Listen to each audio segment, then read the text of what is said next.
Is the roommate agreement in Big Bang Theory actually valid? Should Rachel have moved out of the apartment in Friends? Today we settle the biggest debates in Sharehouse Sitcom TV shows, and we're joined by the absolute sweetheart, William Boyd of Friend of the Pod.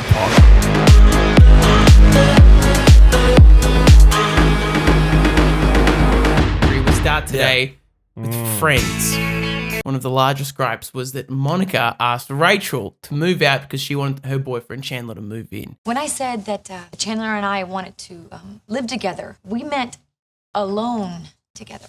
The question posed, is that fair at all? That you want to further your relationships, you ask someone else to move out? And what's the dynamic there? Like, are they all in a share house owned by a landlord they don't know? They all pay an equal way? Dynamics are in a share house that Rachel and Monica have been living in for a long, long time. Yeah. They're best friends. They're the girls. The girls, one of them gets a boyfriend that they both know from a group of friends. Monica, me and Mikey are under the assumption that Monica's parents, Monica and Ross, they're brother and sister as well. Yeah. They're brother and sister as well, which is a whole new dynamic of brother and sister in a group of friends. Yeah, crazy. Okay. That, but anyway. Okay, but in the scenario where everyone is paying equal way, yeah, that is a bit of a dog act, I think. I think you need to take into account what everyone wants long term. Like, what if Rachel has been planning to live in this house for years on end? Well, I think when you look at it from a standpoint, like, okay, if Monica's parents do own the house, then Monica does have the responsibility to do what she thinks is best for the property. Yes. Who's living in it, who's looking after it, yada, yada, yada.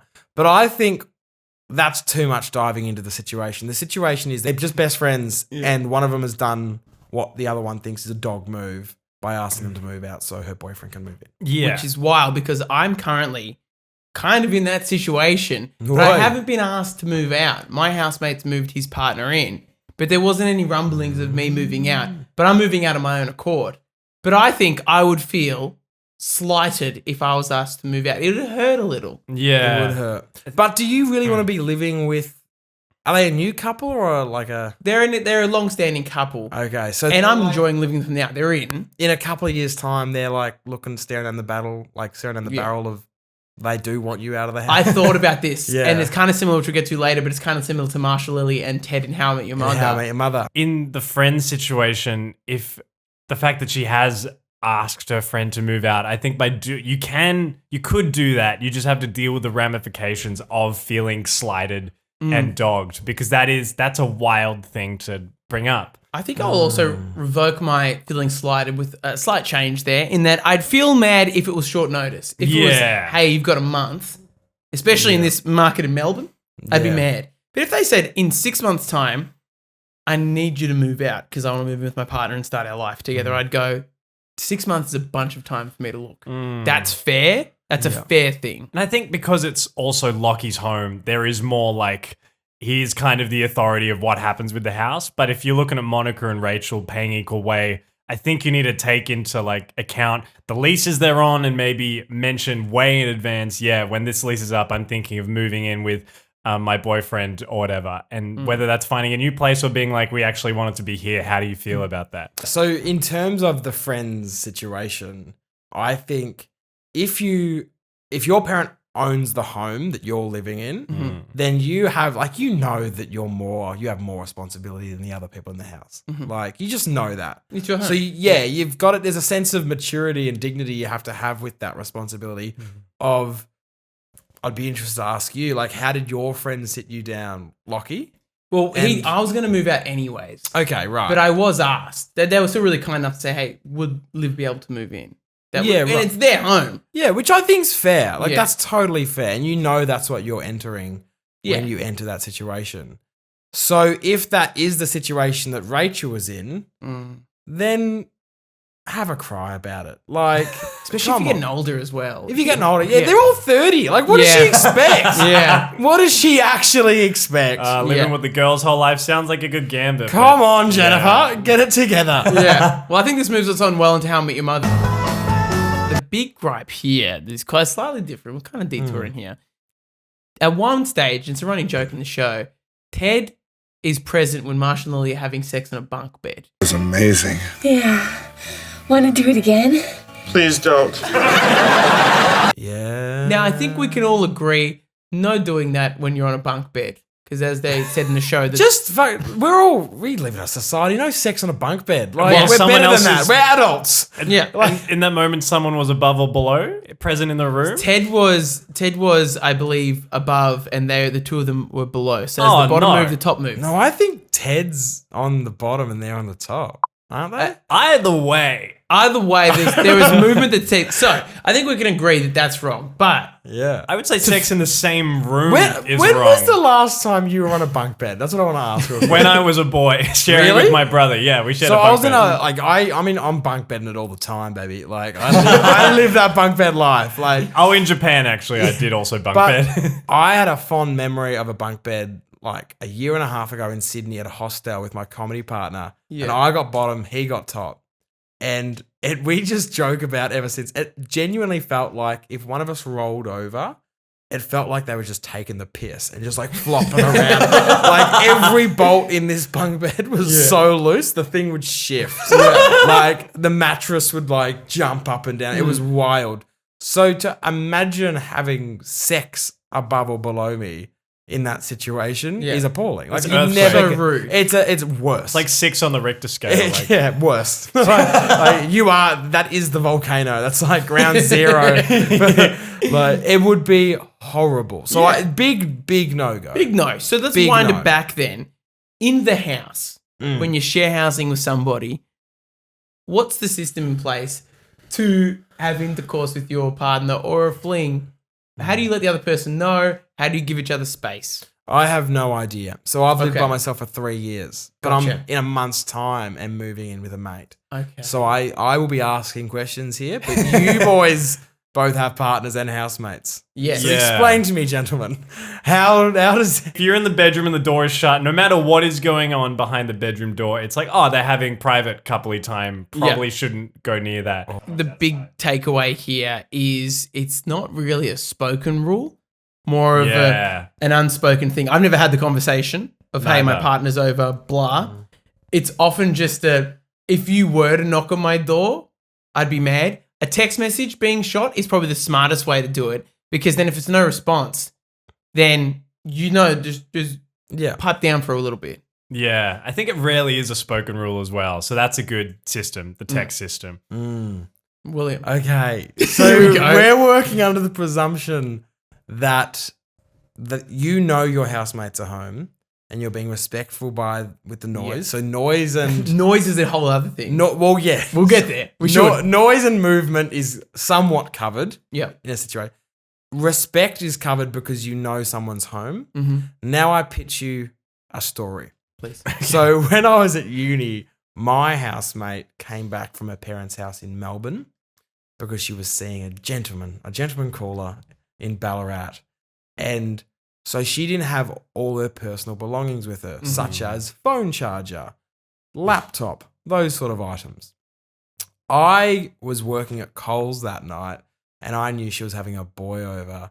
But then I went to Coles and kind of smashed it out of the park. Went home early. Hectic. I'm pretty good at most things.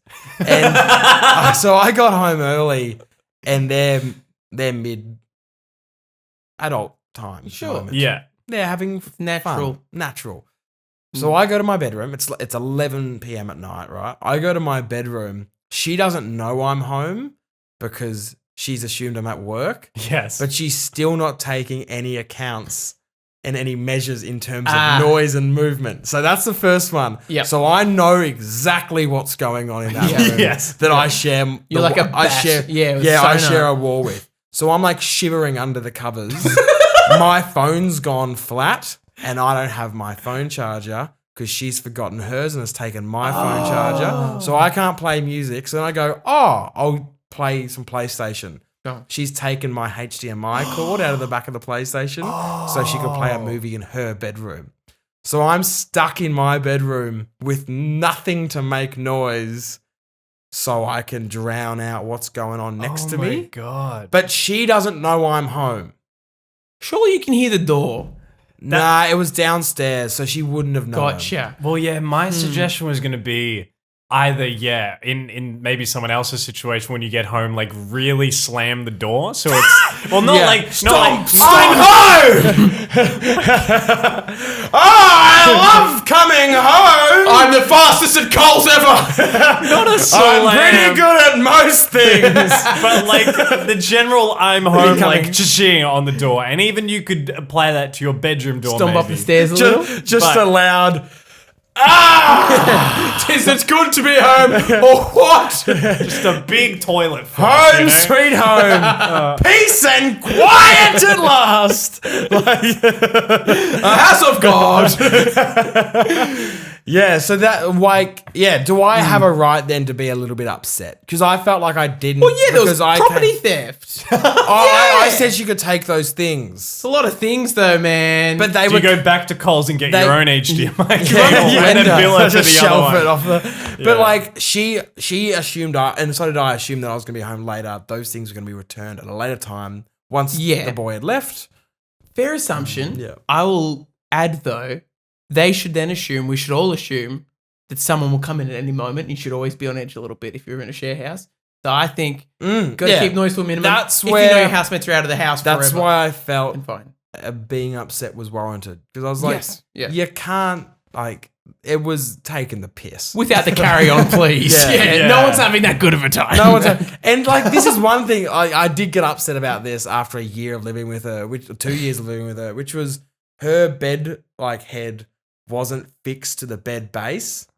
So when it was freestanding next to the wall. So when the bed base moved, it smashed the whole bed head against the wall. And you're sharing a wall. And I'm sharing a wall.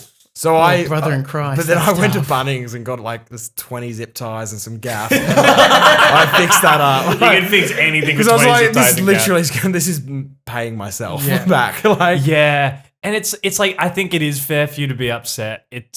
I guess you just want some strategies to like protect yourself, I guess. Like maybe like next time a text when you're leaving, call like, oh, come on home early. Phone was flat, Phone was flat. You're Right. right. I think all the precautions that could have taken place were unfortunately ruined by housemate. Yeah. It's like the housemate wanted you to hear, wanted you to have a bad night in. don't start that one. That's a terrible rumor. Wrapping up Friends, I think you wait till the end of a lease agreement and make your intentions known early. Or And you with- be very respectful yeah. about the conversation you have with your current partner you're living with. Yeah. Give them an apt time as well. App time. And then How I Met Your Mother, don't have sex on a bunk bed, but don't have sex when anyone's in the room without Don't consent. have sex on a bunk bed. Even like Yeah, just don't, if just you're in- it's dangerous. bed. if you're an adult and you're wanting to have sex, opt for the floor. What Yes. about Kentucky tour people?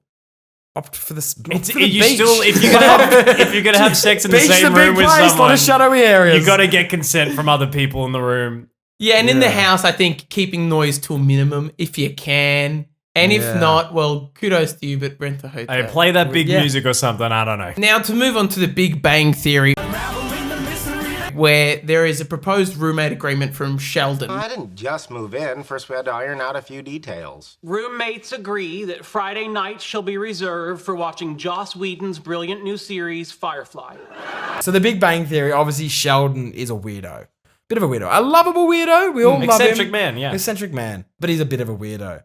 Now, roommate agreement, I have no problem with a roommate agreement. I have a on problem with his roommate agreement. But I have no problem with a roommate agreement. I would Yes. agree. I would 100% agree. I think it does stop a lot of things like this, especially if you live in a couple of share houses in your life and you start to build up like likes and dislikes. Yeah. You can start to put things into a document. My roommate agreement, out the gate. Do you smoke? Do you smoke inside? Will you be smoking ciggies in my home? I don't want a ciggy smell at home. I don't want that. Do you have live animals that you're not good at looking after? What's your vacuuming schedule if you've got a Who's cat? hurt you? Yeah. Who's hurt you? And I think it's fair enough that Sheldon has one because he was living in the apartment before Lennon moved in. So it's like, oh, if you want to move into this apartment, you got to abide by this. No. Whoa. No. Really? But I mean, if No, you, no, if no, you, no, if no, you no. were looking for a roommate, you can be like, I am looking for someone who fits this kind of picture. Agreed. Yeah, absolutely. But then when they when you're living with someone, it doesn't matter who lived there first. There's no master in that situation. Like, if you've been living in this house for 10 years and I move in tomorrow, Yeah. we are absolute equal partners, unless perhaps you own this house or one of your parents owns this house. Like, we are equal partners in that. But I think it's fair enough to be like, if you want to move in here, this is how we kind of do things. If that's not your thing, maybe this isn't the right home for you. Oh, totally. We're aiming for harmonious experience both ways. That's totally fair. But then you can't in 4 weeks' time go, I actually hate how you leave your toothbrush on the bench. Of course. Like, of course. I agree. Absolute dog. I can't rewrite the fine print. You can't rewrite the fine print. Yeah. Yeah, as soon as there is a equal exchange of money going to somebody else, Yep. and you don't own the home, it's everyone's You can't home. change the goals. You can't move the goals. But I think the idea of a roommate agreement is kind of nice. And you hear it play out in different share houses, or we definitely hear it a lot. People have cleaning schedules, for example. That's something that's pretty darn agreed upon, or bill paying. And I think you could extend that to some niceties and etiquettes around the house. I would love to have the conversation of, hey, if you want to have a night of get down and dirty once a month and you don't want me home, I can make arrangements to be out. one night a week. You get to call it, call one it night in. a month, sorry. Well, yeah. I love the roommates that all cook each other dinner. Like, they have set nights they cook each other, is and that's an nice. agreement. Yeah. But then it depends where you draw the line. Like, I know a bloke at the moment who's a qualified chef, who's a food rep for like restaurants. Yeah. And he cooks for his housemates every third night. And they're fantastic meals. He's a qualified chef. But he gets all his food for free from work. He just takes it off the shelf. But they all pitch in for food still. So he's like, I don't think I should pay for the food that I cook with because I get it myself. But so it's this weird dynamic that he faces. Those are the unique dynamics that come up in the share homes for sure. Well, I mean, yeah, because you're bringing in free food to this situation. Stolen food, technically. If you want to look at it a certain way. But no, that's an interesting one, a very specific one for sure. But I think that also would extend out to things like bringing in items into the house. Let's say you have majority share of the items. You brought the couch, the fridge, the microwave. the washing machine. Yeah, and then people say, hey, we want you to pitch in on the blender. You can't use the blender if you don't pitch in. It's like, well, all right, then you can't use my couch. So I think things like that, you know. You can't use the shower because I replaced the shower head. So, yeah. Good luck with the bucket, dickhead. Some things in writing would make sense, especially if you live in a house for 10 years and there are certain things that work in that house specifically, because everything's house specific. Then maybe just a little list. Like, I know, for example, in my house, there are things like there's only one aircon unit in the house, but it works really well if you shut the bathroom door and so the air just flows down to the last bedroom. So that's a big one. Where if that's in play, I'd love to write that and give it to the next person. I'd love to write down other things like that as well. Like, if you vacuum this area, like a football coach. Like gameplay. Like, if you're playing on this pitch, like, this is what you do. Because I get the whole thing, like, okay, in the roommate agreement, this spot on the couch is my spot. Whenever I want my spot, I get my spot. Sure, that's enforceable. That can happen. But what if you come home and the aircon unit's on and the bathroom door's open, maybe just by mistake? Mikey get mad. Like, what are the ramifications of breaking the roommate agreement? Like, how does that work? All right, now I like this. There's a jar and you got to put money in it. You got to put it in Or it's just a payment. You beam me $1. I reckon, you know what I've really got into recently with a mate? Have you ever shot a gel blaster gun? No. Yeah, it's kind of like a BB gun. It's like a BB gun, softer. but like little gel, like they're just gel pellets and they explode when they hit you, but they bloody hurt. I reckon it's like death by execution. You have to run, like, do the beep test for 2 minutes while I shoot you. Physical violence, for You have sure, to run the gauntlet past the front, like, picket fence while I semi-automatic the hell out of you. I reckon that would be a good one. Or like a trade, for example, if you don't want to go the violent route, of something of similar or greater value. For example, you leave the door open and so my room isn't cooled, you have to buy me a Coles cake.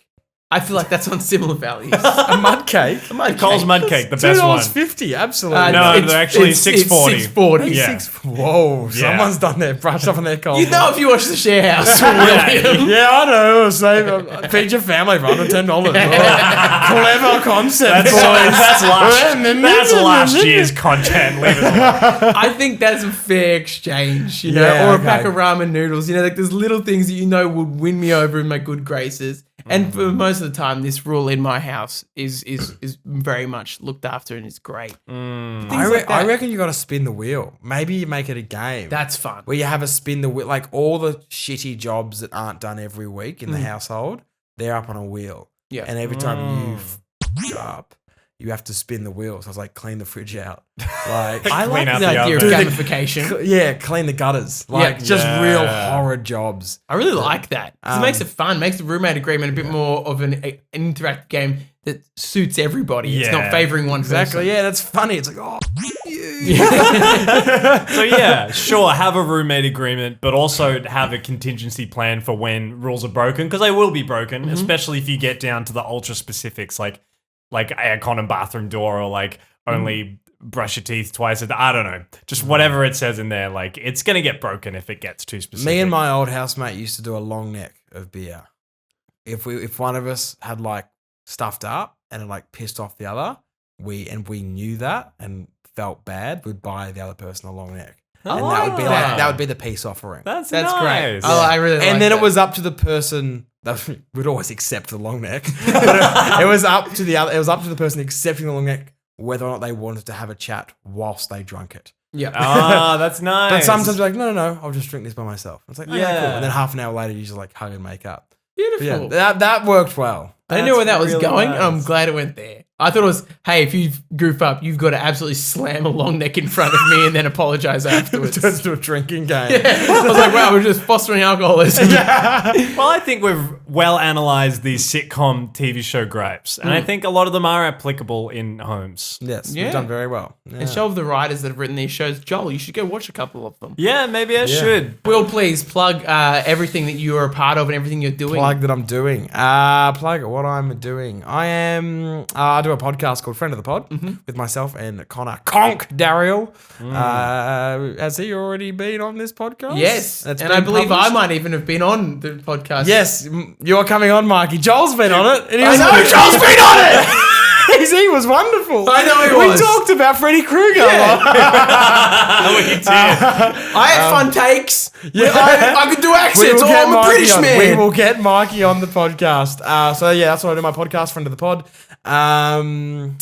I'm also doing a show called The People's Champion. I'm doing it at Adelaide Fringe and I'm doing it at Melbourne International Comedy Festival. I'll be there. Go see it. Yeah, please do. Comedy Fest is the 8th to the 21st of April and Adelaide Fringe is the 11th to the 17th of March. Came with dates.